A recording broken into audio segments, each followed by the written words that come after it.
धर्मानुरागी धर्म बंधुओं एवं बहनों, आप सभी के अंतर में विराजमान आपकी पवित्र आत्मा को नमन करती हूँ। मेरे जीवन में आए हुए समस्त उपकारियों के उपकारों को याद करते हुए उन सभी को प्रणाम करती हूँ। धर्मानुरागी बंधुओं, इस संसार में हर कदम पर असत्य है। असत्य से भरे संसार में सत्य को कदम कदम पर परीक्षाओं से होकर के गुजरना पड़ता है। जितने भी इस दुनिया में सत्यवादी हुए, उन्हें बहुत परीक्षाएं देनी पड़ी। स्टार्टिंग में, शुरुआत में सत्य हारता हुआ दिखाई देता है, लेकिन सत्य कभी हारता नहीं है। पांडव महाभारत के युद्ध में लग रहा था कि हार जाएंगे। कौरव जीतते हुए दिखाई देते हैं, लेकिन जीतता वही है जो सत्य का अनुयायी होता है। सत्य स्वर्ण की भांति होता है, जो विपत्ति की अग्नि में तपने के बाद वो कुंदन बन जाता है। सत्य से ज्ञान, सुख और यश की वृद्धि होती है। आज कहते हैं ना, सत्य हमेशा कड़वा होता है। सत्य किसी को पसंद नहीं है। सच्ची बात जल्दी किसी को अच्छी नहीं लगती। असत्य की बहुत दुनिया पूजा करती है, और लोग तो कहते हैं महाराज आजकल तो ईमानदारी का जमाना ही नहीं है। आज वो जमाना ही नहीं है।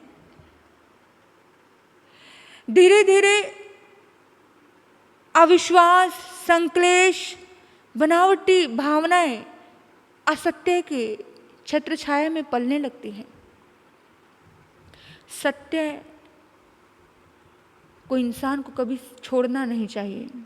कहते हैं सत्य सिंहनी का दूध होता है, और जिस मधुर वचनों पर सत्य टिका होता है ना, वो जो मधुर वचन, वो जो मुंह होता है, वो स्वर्ण का पात्र होता है। स्वर्ण के पात्र में ही सत्य टिकता है। जो सोने जैसा व्यक्ति होता है वही सत्यवादी होता है। सत्य को कभी कोई हरा नहीं सकता है। उसके ऊपर एक बहुत सुंदर उदाहरण है, कहानी है, जो आप सुनेंगे और आपको बहुत अच्छा लगेगा। मुझे भी बहुत अच्छी लगी है। तो बात ऐसी है कि काशी में बहुत सुंदर एक काशी नगरी है। वहाँ पर बहुत बड़े बड़े धनाढ्य व्यक्ति थे। उसके पास में ही एक गांव था।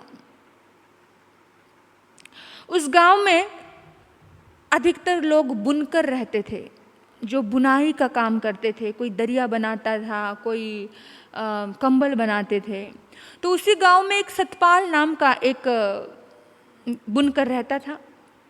सतपाल का जीवन बड़ा सुंदर था। वो बड़ा आस्तिक था। वो भगवान की शरण को स्वीकार करता था, भगवान को बहुत मानता था, और बहुत ज़्यादा ईमानदारी से जीवन जीता था। वो सोचता था कि अरे इंसान तो भगवान की कठपुतली है, जैसा भगवान चाहता है वैसा ही होता है।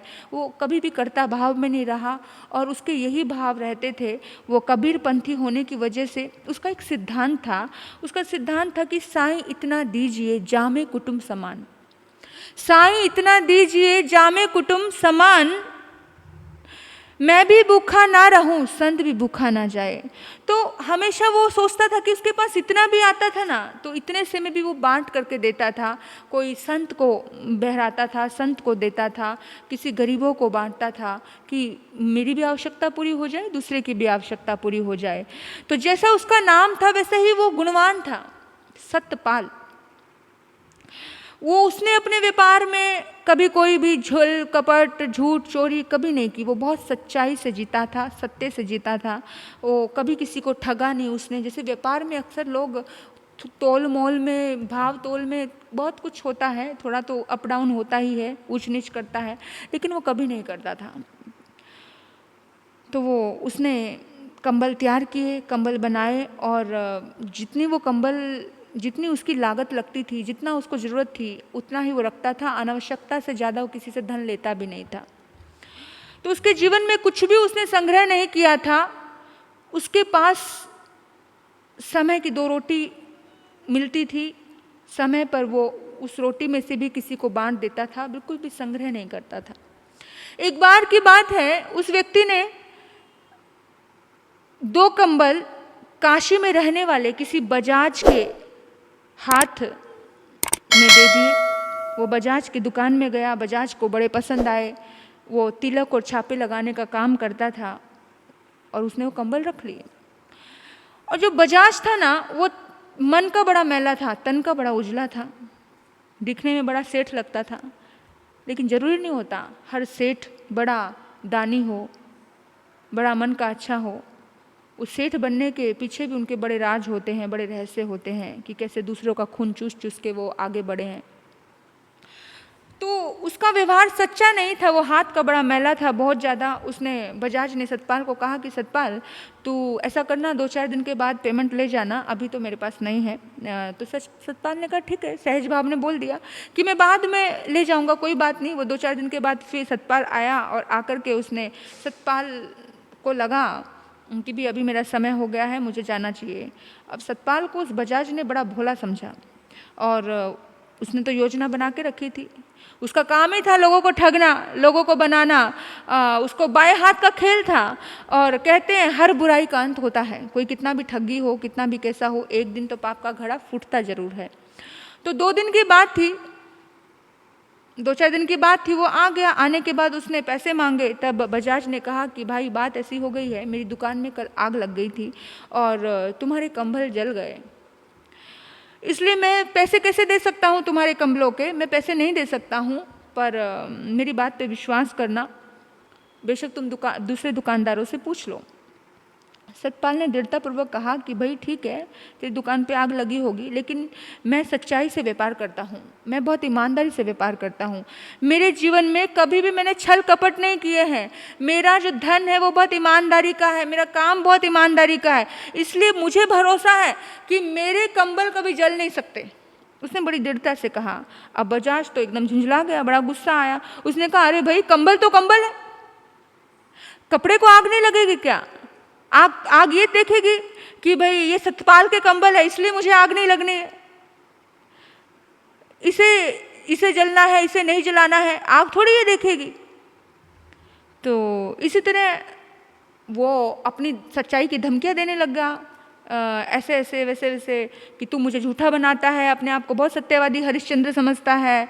तो लोग इकट्ठे हो गए, भीड़ इकट्ठी होगी, तो सब लोगों ने, कुछ लोगों ने तरफदारी की कि अरे अरे बजाज का दुकान में सचमुच आग लगी थी, सचमुच जल गया है, तो ये कैसे पैसा देगा, ऐसे ऐसे। तो इस दुकान में आग लगी ही थी, सचमुच लगी थी। तो सतपाल ने कहा, बड़ा सत्यनिष्ठ होकर के उसने एकदम दावे से कहा, ऊंची आवाज़ में दोहराते हुए कहा कि भाई देखिए सुनो, मैं मानता हूँ कि आग लगी होगी, लेकिन दुकान में चाहे कितनी भी आग लगी हो, किंतु सत्य को कभी आग नहीं लगती है। यदि लोग नहीं मानते,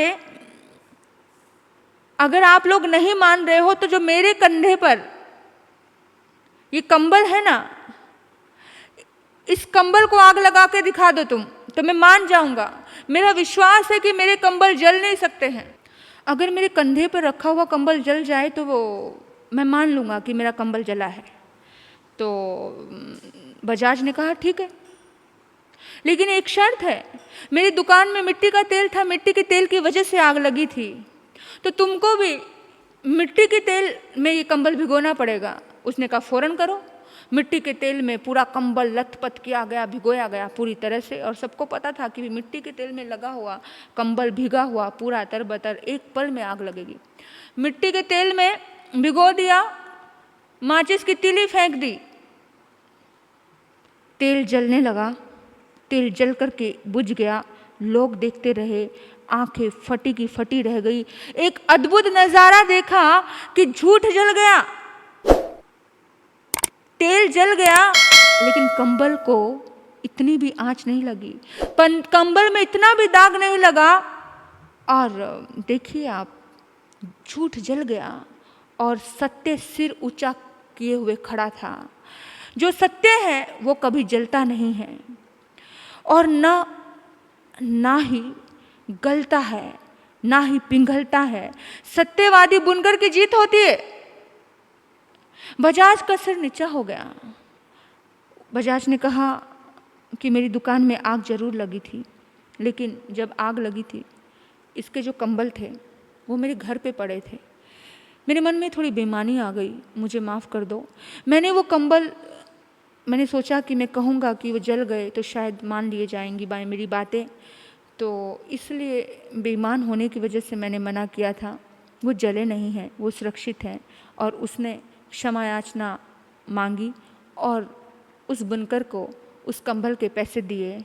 और ऐसा कह कर के बजाज को एकदम सब लोग अलग सी निगाहों से देखने लगे और सब लोग भीड़ में एक ही आवाज़ निकली कि कमाल है यार, गजब हो गया, सांच को आंच नहीं होती। भीड़ में खड़े हुए लोगों की जुबान पर एक ही बात थी, एक ही बात बार बार गुनगुना रहे थे, बोल रहे थे, यार सांच को आंच नहीं होती। इसलिए बंधु, हमेशा सत्यवादी बनना, सत्य का कभी साथ मत छोड़ना। दूध का दूध, पानी का पानी होकर ही रहता है। सत्य वाला इंसान, सत्य की राहों पर चलने वाला इंसान कभी हारता नहीं है। हमेशा सुख और सुकून उसके जीवन में आता है। इन्हीं सद्भाव से मैं अपने वक्तव्य को यहीं विराम देती हूँ। ओम शांति।